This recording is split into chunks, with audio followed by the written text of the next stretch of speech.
Do you like books? I mean, really, really like books? Then you're in the right place. Each week, your host, Sam Hankin, interviews the best of today's top selling authors and the up and coming superstars of modern literature. This is The Avid Reader. Here is your host, Sam Hankin.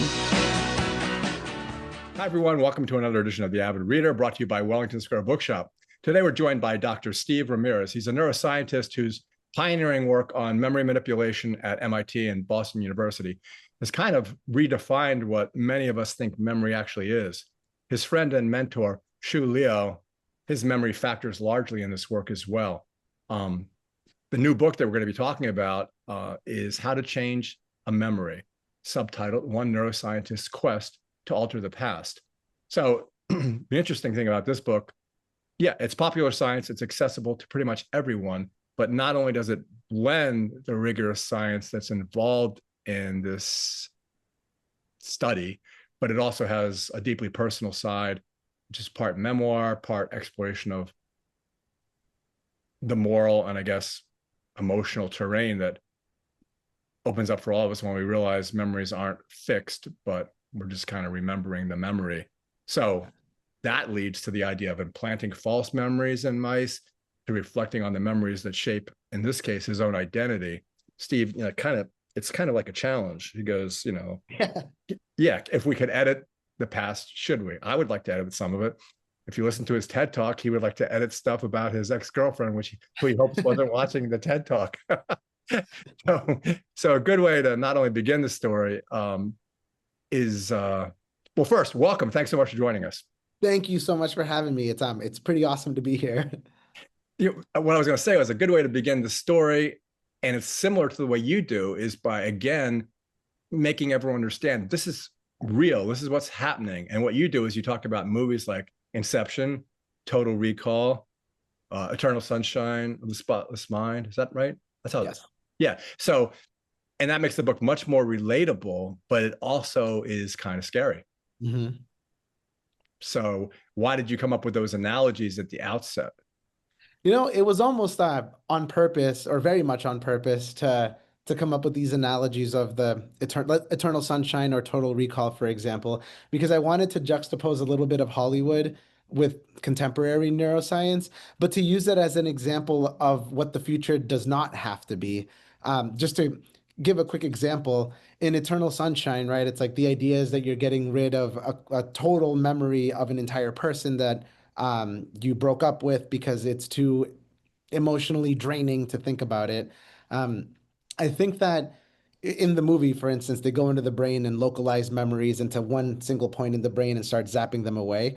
And we know now, thankfully, that memory doesn't work that way, that there are ways of maybe turning down the emotional volume on a given memory without getting rid of the entire experience of what happened. So in that sense, Hollywood kind of gave us a bit of an upper limit of like, maybe we don't want to get rid of the entirety of the past, but there's ways of getting rid of just components of it or attenuating components of it, which I think contemporary neuroscience can do. And that's maybe a bit more promising than getting rid of entire episodes that we've experienced in the past. So like we were talking about before we began, as a bookseller, I'm selling books based on, and many situations, their cover and their title. And How to Change a Memory is intriguing. The subtitle, which raises all kinds of questions in my mind, is the idea that you, specifically you, are seeking the grail of altering the past. Before we go to that, though, the cover is really cool because when I was watching your TED Talk, it reminds me very much of that one diagram with the green on the outside. Yeah. And the blue for the fear on the inside, Mm-hmm. right? Uh-huh. So anyway, the idea of changing the past is something that all of us would be intrigued and fascinated by. But what about it is it that makes you the Don Quixote here? I think a reason for wanting to change the past isn't necessarily to try to escape the past or to even be condemned to the past. If anything, I think I think of it the opposite, where one reason I want to change the past is because in that change, there's something that I can learn from it. Like I can extract a little nugget of wisdom from a set of memories, for example, or maybe even some newfound purpose in memories. Like that, just to give an example here, that there's a lot of memories that when I think about them, I think I still remember the contents and who I was and where I was and who I was with and emotionally how I felt. But then I think every time I think about them, if I really sit with them and try, I can always learn something new from them, and I can always uh, pick out something to now carry with me into the future, and it can help even just shape what decisions I make and how I conduct myself as a person. If it's a particularly bad memory, there's a lot of do's and don'ts, or maybe like, how would I redo this again if confronted with this in the future? And if I can't redo it, then I might be able to connect with someone else and share my lived experience with them and use my lived experience as an example of like, there's a parallel universe where your experience might look like mine, and it might not have to if you don't want it to. So let's kind of use the past to help guide ourselves in the present here. So I think that in that sense, one reason that I think of it as a quest to alter the past is because in that alteration, I think that we pick up a bit of a nugget of wisdom or learn something new that we can now carry with us into the future. Well, okay, if we're going from the general to the specific, before we go to the specific and lasers and mice and optogenetics and things like that, what was really interesting in the beginning of the story, because I do it, everyone does it, is like when you went back to your grandparents' house and you were eating wonderful food and you were sitting there. The thing that struck me was, I can't remember, was I wearing a blue shirt? Was Yeah, I? yeah, yeah. And so which one is what happened? And does it matter? And are you even anywhere close to understanding why our memories of color or smell or who the person was vary as we retrieve? Mhm. I think in this case, it only matters if the facts that we're recalling are being used in some consequential way in the world that we exist in. So it doesn't matter to me if I was wearing the blue shirt or a purple shirt, or if I was eating pupusas that my family made or tortillas or anything that my family made in that particular memory. I think it's the memory of having a pleasant experience with my grandparents, for instance, in El Salvador, that I find heartening, and it's a feel good memory that I like to go back to because there's a sense of tranquility and a sense of calmness to it. However, if if for some reason we needed to find out like the date of that memory and like when did this exactly happen, like whether this is for the court of law purposes or just because we need to know the facts, then the shirt that I'm wearing might matter because if the shirt that I was wearing was of a soccer team in El Salvador that didn't exist at the time, then I can't possibly have been wearing the shirt of the team that didn't exist at that time. And then those details do matter. So I think in that sense, it's like the subjective experience of it is just my subjective experience of it. And if it brings me some kind of like peace and calmness and tranquility, great. But if I have to use the details or the facts of that memory in some way that can be of influence to the world, then I think that maybe the details actually do begin to matter a bit more. It's interesting because I always remember when I was a kid, well, in my teens, I read all of Hermann Hesse. And when I went to college, there was a German professor there, and I didn't take German, but I said, I showed him a copy of Damien or Steppenwolf, and I said, "Do you think this is a good translation?" He was a mean guy. And he turned to me and goes, "Why would I read a translation? Why would you read a translation?" Yeah, yeah. German. So when you describe memory as, I think your words are, the story we tell about ourselves. Mhm. So if I read a biography of Vladimir Nabokov, that's not what happened. It's what someone's writing about what happened. So are Yeah. we writing our lives as we live them? Yeah, I think that we're basically our own real-time authors of our own experiences. And then there's the added layer of complication that we we rewrite what those experiences are and what they mean to us every time we recall them. And again, usually it's of little consequence because it's our sense of identity and our sense of self. It is shapeshifting over time, and we are growing into tomorrow's shoes that we're going to be mentally wearing, so to speak. Like to use an example, like if I think back to who I was when I was 6 years old versus 13 years old versus 21 versus 30 and so on and so forth. I think that yeah, in a sense, there's the idea of me that's still there, and there's some kind of coherence to it. But I think I've changed a lot for the better, I hope, throughout all of those years of my likes and interests and things that make me happy or sad or everything. And like I'm sure we'll find some common denominators and some coreness to me. But for the most part, I think that there's a lot of layers of life that have been superimposed on me since I was a baby all the way until today, and will continue to be the case for the next X amount of years. And I view that as like we're all our own Microsoft Word file, and we're hitting save as every time Oh yeah, yeah. we're updating our experiences or updating our memories with new experiences. And that dynamism, I think, makes life interesting, and I think it keeps our own like sense of self evolving. Like it lets us actually change and evolve as people because we can hit save as on on any version of ourselves. And do you think that's led you to the point where Super Bad is your favorite movie? I think once upon a time it was my favorite comedy, and then as I see more comedies and as I see more movies and more uh modern takes on contemporary comedy and everything as well, like my palate changes over time and evolves as well, which I think is okay, right? Food is no different. Well, it's like I think the reason why both of us like that movie is because there's three nerds and we're kind of nerds. Yeah, yeah, yeah. um, so it, this is where it gets confusing whether I'm talking to Chalmers or anybody else. So save as, save as, save as, but are all the save as going into the same bucket, or does your brain and your mind or your brain have enough room to say, okay, that bucket I'm no longer using because I just put that thing in here now, or actually it's in the same bucket, took the other thing out, put that in, or do they meld? I think, yeah, my gut feeling is that they meld. And like the past's influences are always there in real time as we're experiencing what we're experiencing right now and modifying the same brain, for example. So in that sense, like I think I have a line in the book about how there's multiple versions of ourselves in the past. And I think that each version of ourselves that exists in the past has built on the previous one, but in a meldy sort of way. Like it's not that the previous one has been entirely replaced by a new one. Although there are more dramatic moments in life that where maybe we grow into like a more dramatically different person than we would have otherwise. But for the most part, I think we're just kind of on this like this steady crawl towards save asing ourselves on a daily or weekly or monthly basis. And sometimes we can intentionally try to change ourselves a lot more. Like we really try to rewrite the file as much as possible. And maybe key life milestones and so on contribute to that. But yeah, I think of it as more of melding, that the previous versions of who we were have melded into the current version of who we are.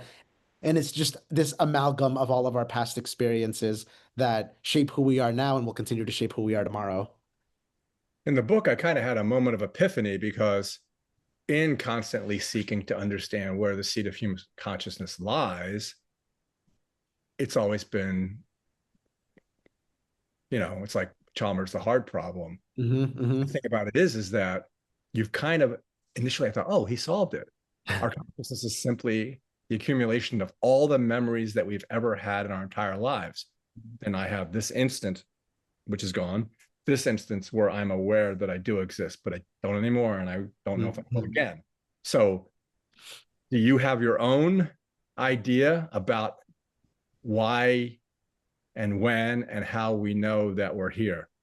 Yeah, maybe the one way that I come to terms with this is saying that I can at least anticipate incoming moments. Like I can live in the moment for sure. And right now I know that, yeah, this moment is before us and now it's gone and forever confined to the stuff of the past. But then I can anticipate that we'll probably have a moment in 5 seconds in this interview that we can kind of in a sense we can intentionally anticipate and sit in that moment, and then it's fleeting and so on. So there's, I think, to be honest, I think it's a bit liberating to think about uh, life as a series of moments, and we tend to think a bit of them retrospectively in terms of what we can't really undo, or we can't undo when it comes to the past, but we can redo them in terms of anticipating patterns and anticipating moments in the future. And this didn't make it into the book, but I had this one moment of also epiphany where I started thinking about you can anticipate a memory before it happens. And I think that there's a bit of savoring the present and a bit of sitting in the moment. If we think about like today during my walk home, I can anticipate that there's going to be a pretty beautiful Boston foliage now that it's the fall, and that I really want to sit with that memory as it's entering and as it's coming to me, so that I can sit with the memory as it's being made. And I don't know, maybe see life in 4K and in high definition a little bit more because I've anticipated this bit of experience that's incoming that I want to savor or extract the most out of, or be a bit more mindful of. And that was liberating because in that sense, it made me feel a little bit more disconnected from needing to be, or sorry, it made me feel more disconnected from the past and present and future. And it was just more of like, we're on a constant stream of memories that we're forming, and then we pick and choose which ones we want to kind of wake up in the middle of as we're forming them, or again, anticipate them as they before they happen. Well, if we move towards the concrete, so to speak, and it was cool in the talk that you and Shu had. It was a good, you practiced that a lot. It was really well done. You talk about, okay, let's go mush around in the brain. You go, oh, no, you can't mush around it because you mess everything up. Let's use sound, no, too slow. Electronics is fast, but not fast enough. And then the speed of light. So you end up with lasers. But the thing is, well, one, you always got the act of observation changing the situation. But what, I guess, I tend to jump around. I apologize for that. But so talk about that. When you finally got to the point where you and Shu just figured out exactly how to do this, and you had the two barrels in there and the wires, and the moment you did, go back and talk about that experiment and how both of you turned to each other and said, holy, did that just happen? Do that. Yeah. Yeah, so we had been working on this idea of trying to artificially stimulate a memory for a while, and actually the field, like neuroscience, has had this idea for a long time. Like we certainly weren't the first to think of it. We just executed on the idea. So the idea that we could go in and try to find memories in the brain, the field has had that idea for as long as we've known that the brain is important for memories. The hard part was finding the specific cells that we think hold on to particular memories, and then tricking those cells to turn on or off. So the day that I describe at the opening of the book is the day where Shu and I were in lab together, and we had an experiment ready to go that would test whether or not we could turn on the cells that are containing one particular memory in the rodent brain. And we had every reason to believe that this wasn't going to work, because we didn't know how many brain cells do we have to stimulate in order to stimulate a memory. Are we in the right area of the brain to try to stimulate a memory? I think of it as like we were going into the brain as if it was a car with blindfolds on, and we kind of knew where the key to the engine goes, but we didn't really know exactly where to put the key. We had to just kind of fumble around until the key fit, and then we could turn the engine on to jumpstart the process of memory. And that day we had a bunch of instances of not getting the key into the keyhole to turn and to start the car on, but there were four particular animals that we had prepared for this experiment that when we turned the key, it turns out that we weren't able to jumpstart the car here. But there was one particular animal that when we shot lasers into the brain to activate the cells that held on to the memory, that was our eureka moment, because we had gone in, the key fit, we turned it, the car started, and we were like, oh my God, we heard the engine, like we heard the thing that we needed to hear in order to have convincing evidence that this was a memory that the animal was recalling. So with the aha moment that we had, and those are few and far between, like in life and in science in particular, but we both knew like this is special, what is happening what is happening with this mouse. We don't know why, and we don't know why the other four didn't work, but there's something special about this one. So let's go back and let's be diligent about it and meticulous about it and try to find out what made that one animal different from the rest. And that difference was it was a 150 micron difference, which is about the thickness of a credit card, that where we had shot our light to try to activate that memory in that one animal where it worked happened to be just slightly deeper in the brain than we had originally intended. But that's where the magic of memory recall began. And then for the other mice, everything went well, but we didn't hit the right area. Like we didn't get the key into the right spot. So it did take us a couple of weeks of going back and trying to reproduce the experiment and doing it again with larger cohorts of animals. But when it kept working, that's when we really realized, like, oh wow, this is reproducible. Other people in lab were able to do the exact same experiment and reproduce it as well. And then we were convinced that we were onto something from there. So we held our breath for a couple of weeks, but there's a part of us in that moment that knew that, like, okay, what's the saying that like you only need an N of one for a talking dog. Like if the dog is talking once, something special's happening there. Yeah, it's funny when you were just talking about telling that story. It reminded me. Well, first of all, you talked about the four mice, then the one cool mouse. It reminds me of when you talked about Shu's reverence for Yeah, his mice. And that reminds me also when he was like saying, don't get too excited. Yeah, it looks good, but let's just, it's going to take a couple weeks to check this out. So you might as well go ahead and talk about Shu, your mentorship, your relationship, and the kind of tragedy of for it. sure. Shu, I think of him as he was like a big brother in lab. Like he was my mentor from the very beginning. Like we were both in Susumu Tonegawa's lab, and at that time the lab had about 60 people in it. And Susumu was kind of he was the big picture coach of the team, and I was the rookie entering the team. And Shu was the seasoned veteran of the team who could teach the rookie how to play ball here. So we we both were similarly wide-eyed in what we could do scientifically. Like in other words, we both just kind of thought crazy when it came to science experiments because we love thinking on that edge of like what is sci and what is sci-fi. Because that's where some fun begins, and hopefully that's where we can learn some pretty essential discoveries about the brain and biology. And he was just like he was awesome to work with because at that time I wasn't fully comfortable in my own two shoes as like I still wasn't convinced that I was admitted into grad school at MIT. I was just surrounded by like unbelievably brilliant people. And the one thing that I knew how to do really well that Shu respected, that was that I knew how to work hard and Shu knew how to work hard. And we both knew like, okay, we might not be genetically gifted when it came to playing ball, but we knew that we would practice swinging the bat 1,000 times a day to get good at the thing that we needed to get good at. So we had this kind of mutual respect for busting our butt off in lab day in and day out. And he was a pleasure to work with in the sense that I felt comfortable asking the dumb questions or saying, hey, this thing that you've taught me 1,000 times, can you teach it to me for the 1,001st time? Because I need a bit more of a confidence booster, or there's a gap in my understanding of how to do X, Y, and Z. And it was also easy to be like, hey, I'm going to stay late today to analyze this data. So will I. Or I don't know what this data set means. Can you help me interpret it? Sure, here's a bunch of papers that will help you contextualize it, and let's meet tomorrow and chat. So it was someone that was comfortable giving me training wheels when needing, but also taking the training wheels off and saying, like, all right, you go, and if you stumble, I will be here just to be sure.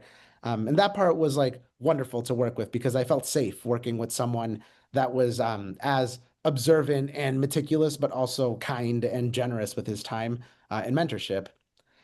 When he passed in 2015, the hardest part of that, I guess, was twofold. Was the first was the tragedy of losing someone, and grieving is something that, many of us are never really taught to deal with those things. We kind of learn it the hard way, which is the first time that we encounter the more existential big picture ideas of death. And for me, the hard part was, finding my own purpose as a scientist in person was something that I had always imagined I would find that purpose with Shu by my side, that I would always have this like, we're this dynamic duo, amazingly productive because we work our butt offs, and it was fun to do that together in the otherwise pressure cooker that academia can be. And when he passed, the moments that I had were like pretty terrifying because there was the moments of I started grad school not being sure if I could do it. I just knew that I could work hard enough to get it. It being a successful scientific career, I could get that done by working hard. Shu was always part of that picture. In 2015 and beyond, Shu was still a part of that picture, but now in memory form. And I had to learn how to carry that with me and still use that in some kind of he lives in my brain in some providential way that can guide the decisions that I make in and out of lab and so on. But that process was hard because that required grieving, that required actually going through the acceptance of the finish line at the end of life and the transformation from person to memory that we all undergo. In addition to just the sadness, obviously, of losing a buddy and then coming to terms with not having that person there in the form that you're used to having them there and that you were used to having them there and for so long. So I learned a lot I mean, it took a while, but I learned a lot from losing a friend and what it meant to carry a friend with you in different forms, such as from person and someone by your side and into memory form. And in terms of how to change a memory, those memories that I have with him still change, and I still extract different purposes from them. I'm certain that there's nuggets of wisdom in my memories of Shu that I haven't yet extracted. That maybe one day a student comes into my office and asks me a question that I have the answer in because of my experiences with Shu, that I get to rethink and say, actually, the what would Shu do, or what would he do in this instance, or what did I learn from him? That's how he lives on, and the purpose of writing this book was to extend that, to have him live on both through me and the written word, and ideally to connect with everyone else. So, a long-winded way of saying that it was the hardest thing I've ever had to go through. It's the thing that's probably taught me the most in life, was, unfortunately through losing someone and the sadness that comes with that. And then now just trying to use that in any way that can be of service, like of literal service to the reader or to the world, because I think that there's a lot there. Yeah, it's interesting. I wonder if you do this. I'm sure you do, but my mom died in 2019. But if I'm driving along and I hear a song or someone tells me a story, my initial response is, "Oh, I got to tell mom." Yeah, for Oh, sure. Yeah. and I always go, "Oh no, mom's dead." But I don't say it like in a bad way. It's just, no, I can't tell her. She's dead. You do I do that? that a lot. Yeah, I do that a lot with our science. Like when before he passed, Shu had accepted a job at Northwestern University, and he had just started the job for like the first month there, and he was going to study a lot about how social memories leave an imprint on the brain, and how our memories of each other leave a lasting mark in the brain, and how we access those memories. Anytime there's a finding in the field, whether it's in my lab or whether it's from other labs, that has anything to do with memories of each other or social memories, that's my equivalent of like the trigger that brings Shu back to life in my mind, or one of the many. Compared to like when I hear Hotel California, I think of driving to soccer with my dad. Like these are intertwined just at the deepest biological level, and I have a treasure trove of those reminders of Shu and many others in my life as well. But particular data points that are involving social memories are the ones that bring me back to Shu, as well as more quiet moments at scientific conferences where I think a lot about how we. I loved conferencing with him because it's kind of stressful and it's kind of intense, but I liked having that we Yeah. would yeah, we would always give like back-to-back talks together and back-to-back posters together and so on. So I do think about that fondly now when I'm either giving a talk or at a conference, where I think, man, like it would be great to have him here by my side. And I sit with that and I try to gratitude a little bit, saying, well, I have him in memory form here, and I'll do my best to kind of carry the torch, so to speak. Yeah, it's funny because when I watched the TED talk, I mean, he was like the straight man, you were the goofy comedian side, and you made a really good comedy team, It was like Uh-huh, uh-huh. really well done. And I thought, okay, well, there's only one side of the comedy team left. But he's definitely still there. He's even still there for me, and I have no idea anything about him. Yeah, that's beautiful though. Like the fact that he's still there is like that. If there was ever a purpose for writing this book outside of it being a I could childhood tell. dream, is that, yeah, it's to really just like extend the influence that a person in memory form can possibly have on the world. Well, you say it in your acknowledgments. You say that Yeah, right. honor him in his Hmm. memory. That Yeah, that is was a lot of maybe acknowledgments. You had 6 pages of acknowledgments. I wrote those in one sitting, and I just thought to myself, I need to be unapologetically me here, especially. Like I tried to be unapologetically me throughout the book, and that is the voice that I've found, or rediscovered my own voice.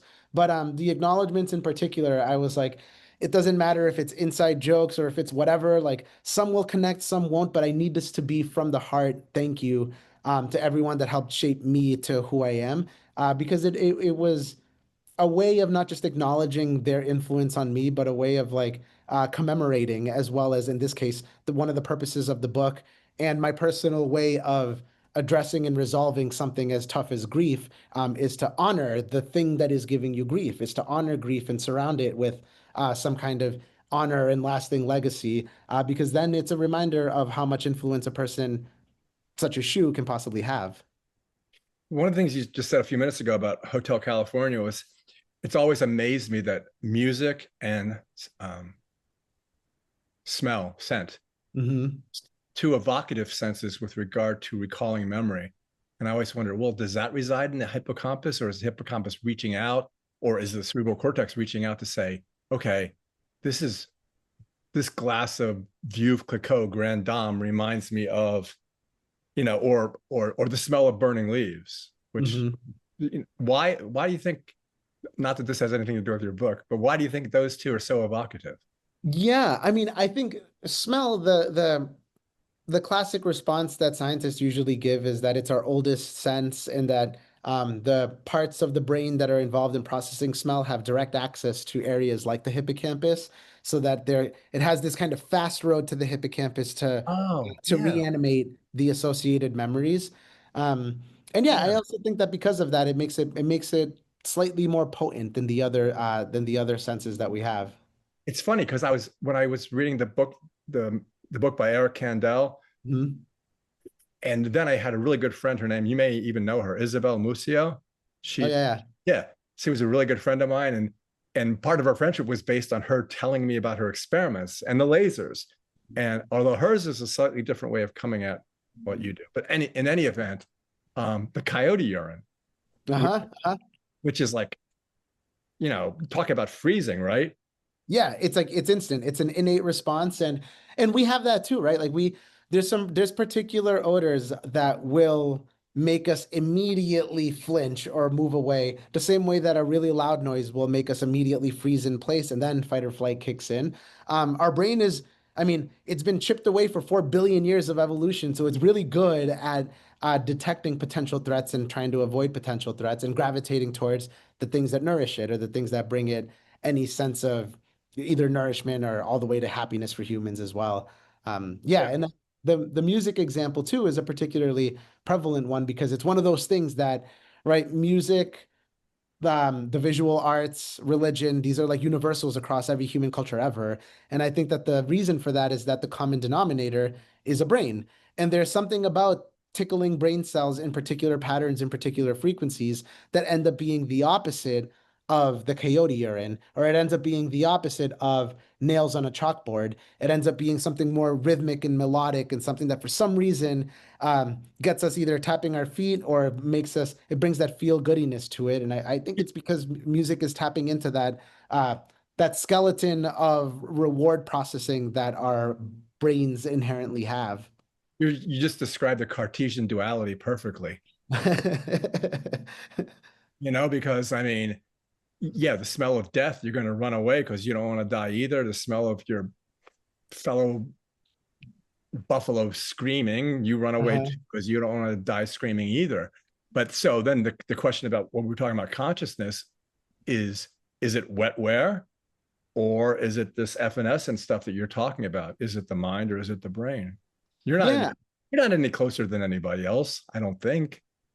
right. I think it's the way that I think about it is like the the brain is like the brain achieves the mind. Like the brain is so impressive in its computational power or whatever modern analogy we want to use that it achieves the phenomenal thing that the mind is or that consciousness is. But I actually think that here we're someday in the future we're probably just going to have to rewrite our terminology of how we describe these things because I like to think of this as uh, like the easy and hard problem of consciousness or every time we set this kind of dichotomy that if we set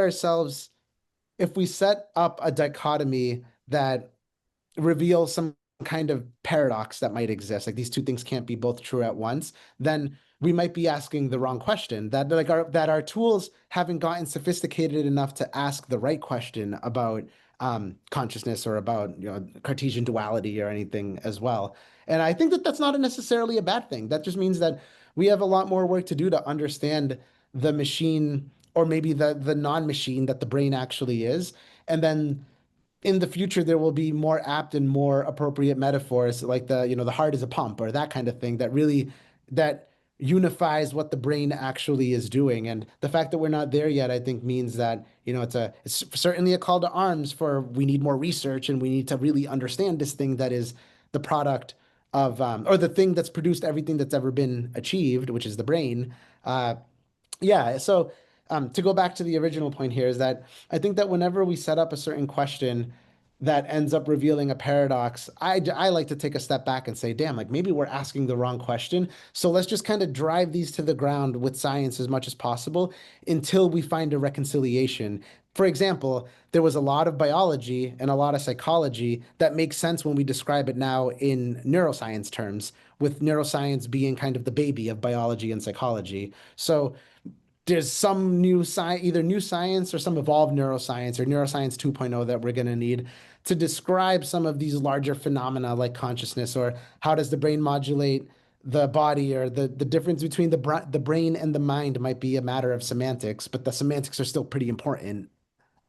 It's funny at the end of the TED Talk, you guys like enthusiastically invited the audience to go on this journey with you. And that one, it reinforced the idea of the passion you both have for it. And I was thinking, okay, what exactly are they doing? I would love to go on this journey, but I just like you thought when you got into grad school, I don't know anything. Yeah. Curious, but what's the journey that you are inviting us to go on? I think it's really more, it's a personal and a scientific journey. Like that, for instance, like the journey of the book is that this is a person or people doing science. And the goal here was to say that, you know, if through my science the world gets to understand 180 degrees of who I am, since I've devoted so much of myself to science in the field and exploration and discovery, the goal of the book was to try to paint more degrees of myself in the process of science, that there's a 360 degrees here, and that 180 degrees additionally contain my humanity and who I am and my motives and values. And it was really to try to give that 360-degree view of myself as a person and myself as a scientist, with my time with Shu in the lab, for instance. And I think the journey that I'd love for people to come on is that it is this process of exploration that takes us to some pretty phenomenal places. Like that can be to the moon and back, or through telescopes that lets us see the edge of the universe and back. But to now point those inwardly and say, what is the version of getting to the moon for the brain, and what is the version of seeing the outer edge of our universe, but within the brain. So pointing the telescopes inwardly in this sense. And I think that that journey is science and exploration. It doesn't have to be subject to the windiness of politics, or it doesn't have to be subject to more fundamentalist ideas about how the world should or shouldn't work. Like, we'll get there. I do think that there's a right and wrong and so on and so forth. So I'm definitely not sort of subjectively waffling here and trying. It's more of that this journey of discovering more about how the brain works, and therefore how the world works, is an inherently good thing to do. Not just because knowledge is power, but because we can use this knowledge in probably unbelievably surprising ways to enable human well-being and human flourishing and all these really big picture ideas, that we can use things like science and medicine to get us there. And that actually, like, you know, I definitely, I don't want to sound like I'm talking out of both sides of my mouth here. I just think that, like, you know, whether it's medicine or whether it's trying to heal a brain or trying to heal a person, I'd like to think these are just inherently good values that we have in the field as scientists and as clinicians and so on. And that's what we're really pushing forward, is that can we discover things about, you know, pretty niche corners of the brain like the hippocampus that end up mattering to humanity either tomorrow or even in 100 years. And the reason I bring this up is because there's many instances of this, of like, you know, if you ever, the last time you used Google Maps, right? You had a signal that went from your phone to a satellite and back. If Einstein didn't exist and didn't figure out what he figured out with relativity, we wouldn't have these signals, kind of thing. So Einstein didn't care about, I can't wait to be in someone's back pocket one day in the form of a phone. He just cared about the curvature of space-time. I think it's the same thing with what we're doing with contemporary science and medicine, that the things that we discover about particular types of cells in the hippocampus, we just don't know if it's going to end up in someone's back pocket in 100 years. But the fact that it has the capacity to end up in someone's back pocket in a way that enables either a commodity all the way to their health, I think is an inevitability of the kind of basic science that we do, let alone science that's meant to try to cure things and that's meant directly to try to enable well-being tomorrow. So the journey there, I think, is like very expansive, and it's one where we can see deliverables on the short term in the form of careers and discoveries, and, you know, potential plans for what treatments may look like and so on, all the way to the outer edge of the universe, where we're like, there's a lot of dark matter here that we don't actually even know what it is, but we think that when we discover it, we'll know more about the universe and about our place in it. And I think that's a fundamentally good thing to do, at least in how I view the world. Yeah. It's all based on curiosity, and in this case, pure science, which leads me into probably the most important question of the book is, yeah, we could probably clone a human being right now. scientists were really excited to discover fission and then fusion, but look what happened. Mhm. I could reconstruct my mother a new shoe because we have enough pictures, video. I have all my mom's voicemails saved. I could make her and Uh-huh. say different things than she said before, but they would be exactly like the things she said. She would sound like she sounded. But the question is, people are going to go, what? Who are we to play God? If God wanted us to do this, blah, blah, blah. Because the crux of the book, based on the subtitle itself, is that if someone's suffering PTSD because of a tour in Vietnam or Iraq, you're suggesting that, okay, I can just take that out so it won't bother you anymore. In fact, I might be able to put something else in. And then you get into the movies. Mhm. So Mhm. basically, I'm saying to you, who are you to do that? You know? Yeah, I think that we need, and there has to be an ethically bounded reason for doing what we do. So knowledge is power. I think knowing is better than not knowing. But we ask here, to what end, right? Like, to what end would we want to reanimate a parent, or to what end would we want to uh, delete or activate some aspect of a memory in a human brain? I think the to what end part has to be answered. My answer for it is, if we can convincingly show that to what end, that the answer is to enable human well-being, and convincingly so, like not just saying it, but convincingly so, saying that this will be good for the betterment of a person and humanity simultaneously, then we're in business. So for example, we're we're probably not gonna want to erase the memory of like a high school breakup that Steve can't get over, because it's like, well, no, you can grow out of that, you can learn, life will happen, you will adapt, you will grow, so on and so forth. But if it's for the person living with a particular disorder that's debilitating their capacity of just navigating socially throughout the world, or holding a job, or holding family or partnership together, now it's debilitating, and it can be ideally addressed in like a medical or clinical setting where the goal is to enable your well-being. Like that's the goal of a therapy or a Prozac or everything in between. Yeah. So I think that, like, if we, for example, if there's a future where memory manipulation is just a thing that you can go in and press a couple of buttons in the computer screen at the doctor's, and you can modulate some aspect of the past, I think it shouldn't be something that you can just do just because. The reason is because there's some kind of evolving medical criteria that indicates that I am in an unhealthy state right now, and that by doing so, I can improve myself and my well-being without massive side effects either. And like the example you used, I think is particularly important, because it doesn't have to be, let me get rid of this entire aspect of my past, or let me implant a completely fictitious part into my brain. It can be more of like, there's this particular memory that has been bothering me for over a year, and that's the symptom. I'm making up the timelines here, but it's bothering me for more than a year, and that's a symptom, and I can't seem to hold a job, or I can't seem to interact with the people that I want to interact with. Would it be possible to turn the volume down on the debilitating emotional components?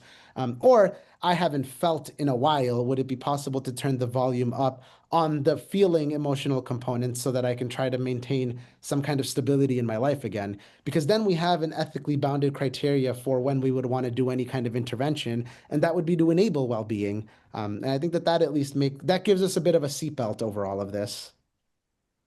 Just as a comment, I really would like to meet this girl Yeah. because you you still you're still talking about her.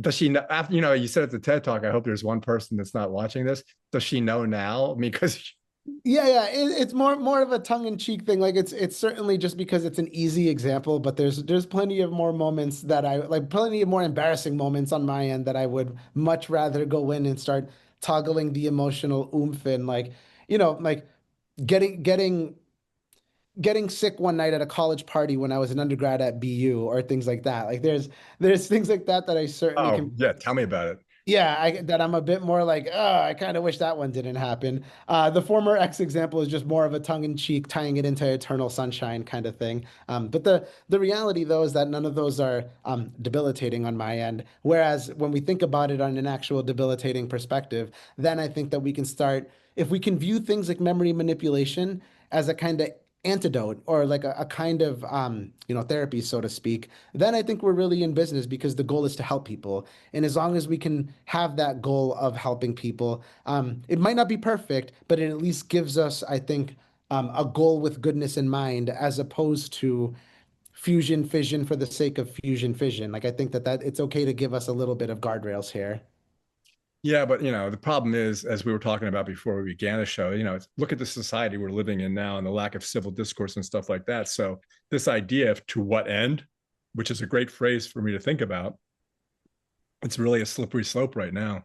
Definitely. And I think that that's where we need these conversations more than ever because you know, I try to really not like get on get on stage and proselytize about like everyone needs to be scientifically literate and you got to know all the things that are happening. It's like, no, I think that there's a real, there's a real narrative around, for example, distrusting science or mistrust in science, that's really dangerous. And it's not Right. because it's like a left or right thing or anything. It's like there are human beings at the center of this. And what I care about is if my work in any way can make someone's life or understanding of the world improved, then great. And then if not, we continue having conversations and we continue putting seatbelts and so on so that we can do this in a responsible way. I like to think of it like with, especially with modern discourses, one thing I've really tried to practice is like entertaining at least two thoughts simultaneously, like and not being reactionary.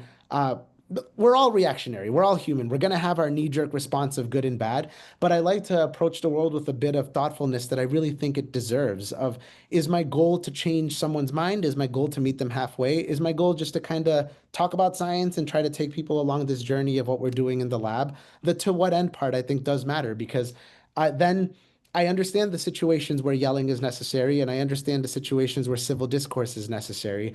I wish we had more of the latter because when we have more of a Socratic style discussion about anything, then the audience can really make up their minds about what is right and wrong and who to trust or so on and so forth. But nowadays, I don't know, unfortunately, right? If you have a platform and money, you can get your ideas out there, and that's what people latch onto, which probably ends up making a mini business that gets you more money and more followers. And the like truth isn't really like you don't vote in truth or not. Like truth just is, and that's the thing that science tries to discover and share with the world for the betterment of our species. But like nowadays, I think that like a lot of I don't know, sort of high profile figures talk as though it's the truth without really knowing what the truth is, and that's the dangerous part. And that's where I'd like to think science can come in and actually help with that discourse. Yeah, we could talk for hours about deep fakes. We could talk about the Right, simulation, right. different movies. We go to the Matrix. Um, but that would just be fun. That would be just like being in the dorm room at 3 o'clock in the morning. But Those are my favorite conversations. me too, except I was doing LSD, so Right. even Probably better. even more creative, yeah. Were we solved everything. Yeah. Um, I'll end it with this, or I'll end it with this query to you, and it's your own quote. So you say our identities are memory made flesh, kind of, right? Yeah, yeah, yeah.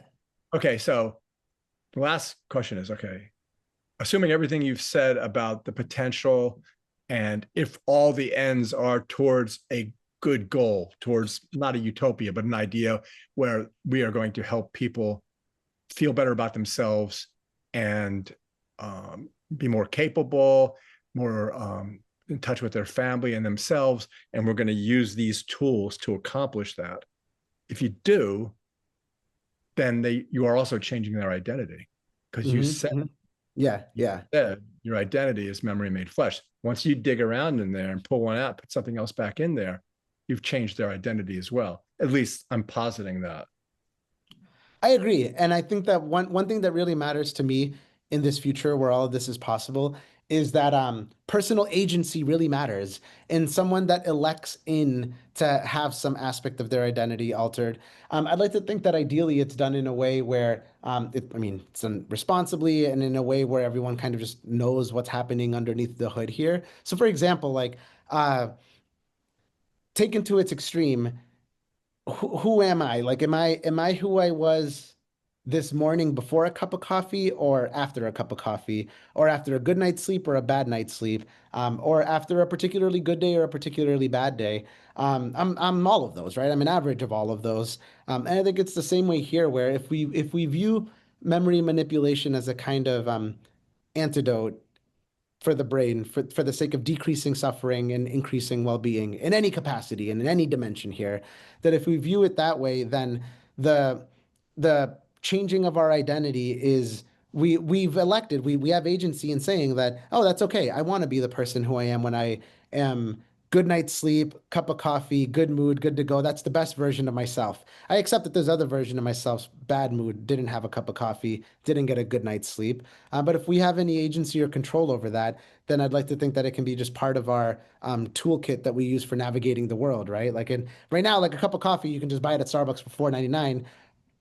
Memory manipulation is not something that you can buy for $4.99 down like right over the You across really, you the really do put yourself out there, because I know so much about you now. Because like looking at the Ramirez lab, who would think that coffee is your BFF? You know, now you're thinking, Yeah, and I think of it that way, where like we have a sense of agency over like saying what we want for ourselves and how we want to improve ourselves, like going and working out, having a good workout routine or a good routine at night for sleeping or so on and so forth. And I think that the way that we think about memory, like when we literally think about our own memories, that if we establish like a very intentional relationship with our own past, I think a lot of magic can happen from that. That enables our own health, right? Like gratitude journaling is maybe a great example of this, of like sitting in and like you don't necessarily have to gratitude journal and think about all the reasons you're happy.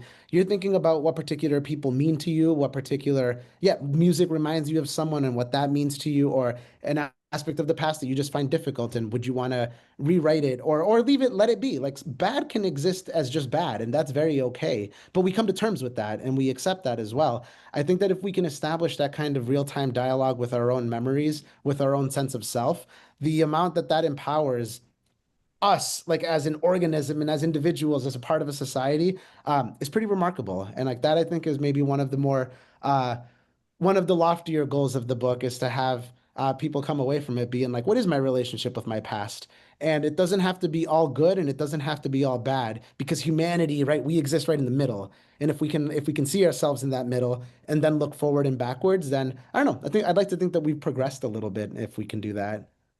hey, that you answered the question I always ask last, even though it's kind of a cliche. I always say, "Oh, so Steve, what would you like your readers to take away from this book?" You answered that very eloquently and succinctly. So, in any event, thank you so much, Steve, for being on. It was a pleasure talking to you. I love the book, and I recommend it. Oh, well, I will recommend it. I'll be out front Thank you. handing it to them. Yeah, So, it means the world. Like, thank you so much. Like, the way that I've been internalizing this is that once the book is out, it's no longer mine and it belongs to the world. And I hope that any reader connects with it in any way that they find meaningful. And that to me is like, that really is the big picture goal here. And maybe the icing on the cake here is that if anyone has a shoe in their lives, send them a text, give them a hug. Like, it's always okay to express gratitude in that form too. yep, that's one thing I do. I might not accomplish anything specific, but I'm more than willing to tell somebody I appreciate them. Yeah, yeah, same. Okay. Hopefully we'll talk again soon on your next book. Yeah, I can't wait. Maybe 3 a.m. conversations over the meaning of it all. I'm up for it, depending on the time zones. Thanks so much. This was awesome. Thank you.